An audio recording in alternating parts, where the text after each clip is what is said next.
dia zay zavatra zay moa zany dia mbola hodiniana ny par rapport amin'izay zavatra zay a fa tsika moa zany ny zavatra zay atao dia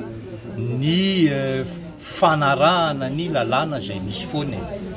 dia izahay moa zany manana sampanjara mandinika mikasika an'izay zavatra zay zany zavatra zany angamba tsy tsara anaovana réaction à chaud fa hojerevantsika tsara hoe mifanitsy ve sa tsy mifanitsy amin'ny lalàna manan-kery zany trangany zavatra zany. Raha ohatra ka misy ny olona manana olana mikasika an'izany dia mampiditra fitoriana izy dia eo ny fitsarana manan-kery manapaka hoe mitombona ve le fitoriana zay ataony na tsy mitombona.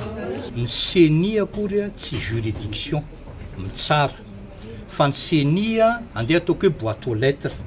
zay taratasy rehetrarehetra tonga eto aminay zany dia transmetiavanay any amin'ny juridiction compétente na zany ny haute cour constitutionnelle na zany fitsarana ambaratonga voalohany isan-tokony zay tokony andraikitra an'izay zavatra zay zany.